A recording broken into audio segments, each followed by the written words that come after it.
देखो अवध में मेरे, देखो अवध में मेरे प्रभु राम आ रहे हैं। देखो अवध में मेरे प्रभु राम आ रहे हैं। देखो अवध में मेरे प्रभु राम आ रहे हैं। देखो अवध में मेरे प्रभु राम आ रहे हैं। ओ अवध में मेरे प्रभु राम आ रहे हैं। बरसों के बाद राघव अपने धाम आ रहे हैं। बरसों के बाद राघव अपने धाम आ रहे हैं। देखो अवध में मेरे प्रभु राम आ रहे हैं।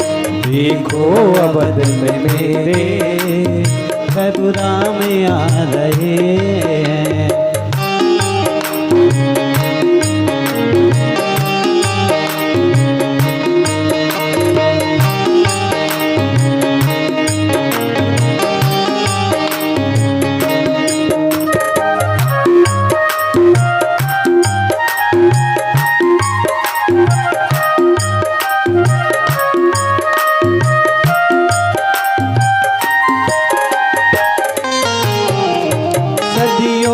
बाद फिर ये अवध सज रहा है। सदियों के बाद फिर ये अवध सज रहा है। ढोल झाल मृदंग और शंख बज रहा है।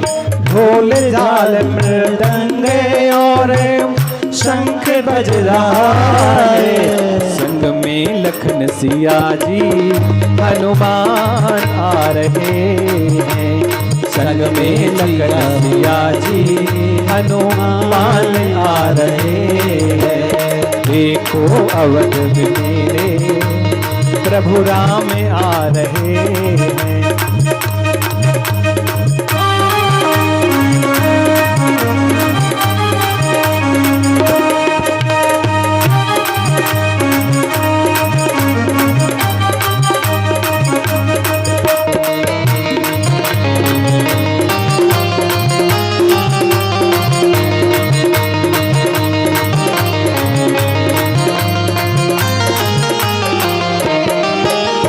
प्रभु राम जी का मंदिर बड़ा भव्य बन रहा है।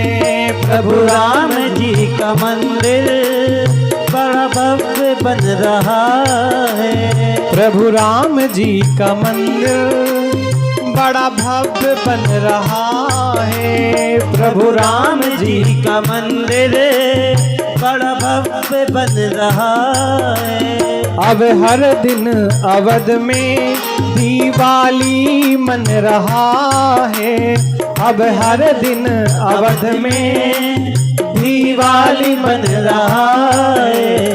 तुम भी चलो रे प्यारे मोहन, तुम भी चलो रे प्यारे लोग तमाम जा रहे हैं।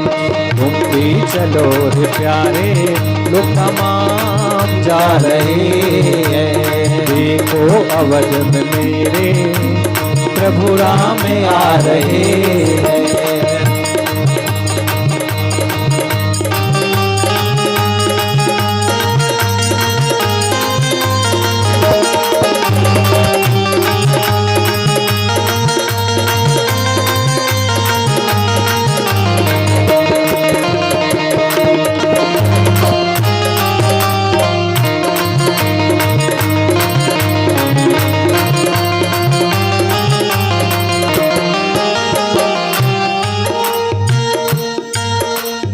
लग रहा है ऐसा राम राज्य आ रहा है। लग रहा है ऐसा राम राज्य आ रहा है। लग रहा है ऐसा राम राज्य आ रहा है।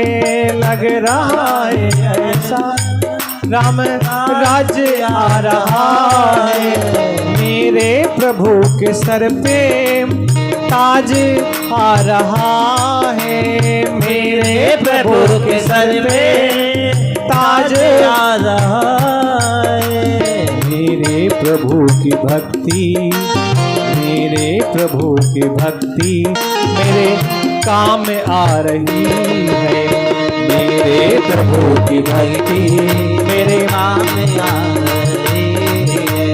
देखो अवध में मेरे प्रभु राम आ रहे हैं।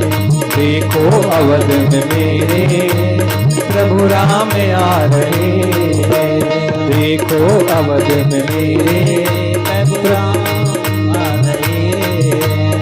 देखो अवध में मेरे प्रभु राम आ रहे हैं। बोलिए राघवेंद्र सरकार की जय हो। कथितो वंश विस्तारो भवता सोम सूरयो राज्ञां चोभयवंस्यानां चरितं परमाद्भुतम्।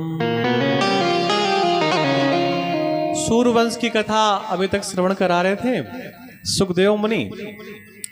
अब वो उन्होंने चंद्रवर्ष की कथा में प्रवेश किया।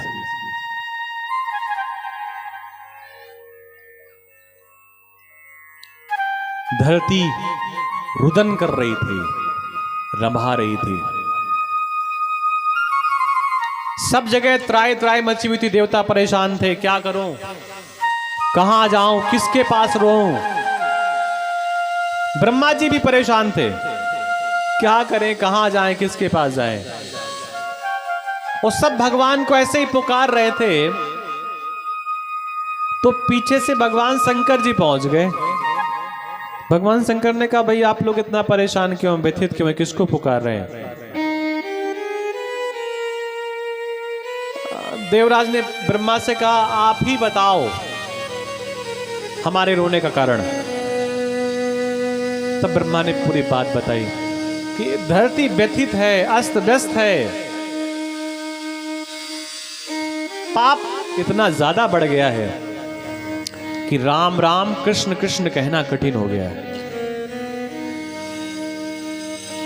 भगवान शंकर ने कहा, ऐसे जगह जगह ढूंढने से काम नहीं चलेगा। तो बोले क्या करें। तो भगवान शंकर ने कहा, हरि व्यापक सर्वत्र समाना। हरि व्यापक सर्वत्र समाना। हरि व्यापक सर्वत्र समाना। हरि व्यापक सर्वत्र समाना। प्रेम प्रकट होई मैं जाना। प्रेम प्रकट होई मैं जाना। प्रेम प्रकट होई मैं जाना। राम। आकाशवाणी भी चिंता मत करिए, हम अंशों सहित प्रकट होंगे अपने पूरे पार्षदों के साथ। अब यहां से मथुरा की कथा प्रारंभ होती है। तत्र गत्वा जगन्नाथम देवदेवं वृषाकपिं पुरुषं पुरुषसूक्तेन उपतस्थे समाहिता।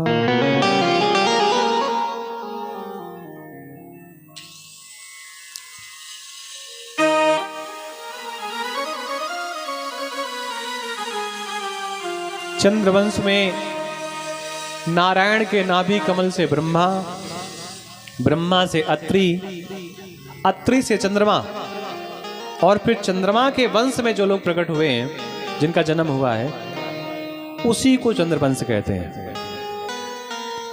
सूर्य के पुत्र थे वसुदेव जी। उग्रसेन की कोई संतान नहीं थी, तो तपस्या की संतान के लिए वापस आया तो पत्नी गर्भिणी हो गई, और गर्भ के बाद वो पत्नी ऐसी जंगल में घूमने के लिए चली गई, हिरण को देखने के लिए, कछुओं को देखने के लिए, फुदकते हुए मृगों को देखने के लिए, चहचहाती हुई चिड़ियों को देखने के लिए। अन्यथा मत लें। तो एक बात थोड़ा समझिएगा, अक्सर जब किसी के गर्भ में, उदर में कोई बालक आता है, तो फिर घर की बूढ़ी माताएं उनको इधर उधर घूमने से मना कर देती हैं। कई बार तो उनके पीहर से भी फोन आता है, आ जाओ, बहुएं भी लड़ पड़ती हैं, हमें जाने नहीं दोगी, मां से हमको अलग कर रही हो। अपने पति से कहती हैं, तुम अगर मुझे अपनी मां से अलग करोगी तो मैं भी तुम्हारे साथ,